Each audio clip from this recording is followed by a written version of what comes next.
Here on the bench, we're going to bring in a little bit of outside help. Cuse Countdown analysts Ron Schiltz and Evan Weston join us to take a closer look at the SU football team. Pretty interesting game last week against USF, one of the worst teams in the Big East, and they had a 23-3 lead against Syracuse at halftime. But Syracuse came back and won the game in the last 5 seconds. What do you guys take from that game? Well, you can take good or you can take bad. The good, they scored in bunches. They scored in the face of adversity.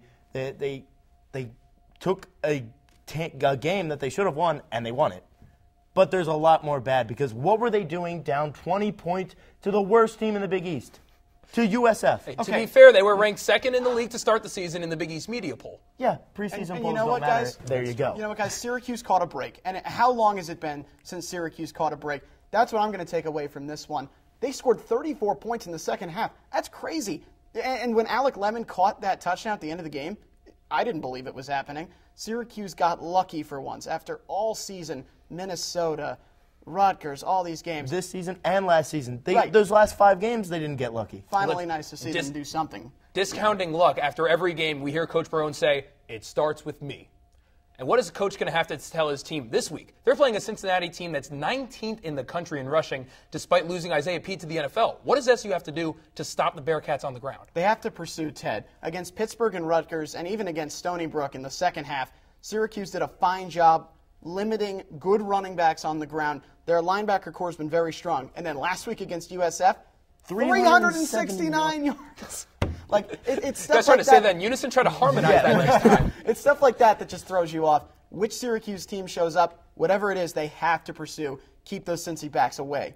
Well, like you said, its inconsistency has been the main point of Syracuse's defense this year. And like you said, Coach Marone says, oh, it starts with him. Coach Marone can't go out there and tackle. Well, I mean, he can. He just might get flagged for it. Yeah, maybe a few times.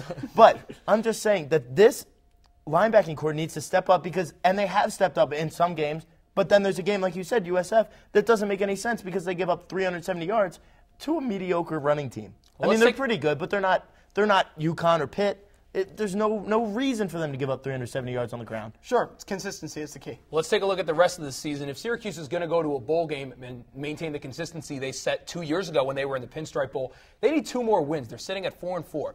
This weekend, they take on Cincinnati, one of the better teams in the Big East, one of the best rushing attacks in the country. Is this a must-win? Yes, absolutely. Because, like you said, they're playing at Missouri. I don't care if they're the bottom of the SEC. They're still an SEC team.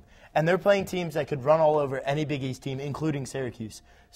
And you're playing in an SEC environment, formerly a Big 12 environment. But still, Missouri football is big. And I think that they're going to lose that game. And even with the little magic in the dome that they have playing Louisville, I don't think they have a chance. So they can beat Temple, and they're going to need to win this game. Well, hold on. If you view Missouri as a mediocre Big 12 team, they can win that game. Anything can happen in the dome. They can win any of these 4 remaining games, not just Cincinnati. I think they'll get 2. Only one way to find out. We're going to have to watch the rest of the season and see. Evan and Ron, thanks for joining us. And we're going to take a quick break here, but we'll take a look at the men's soccer team, trying to get some momentum before the Big East tournament starts. OTB back in 90.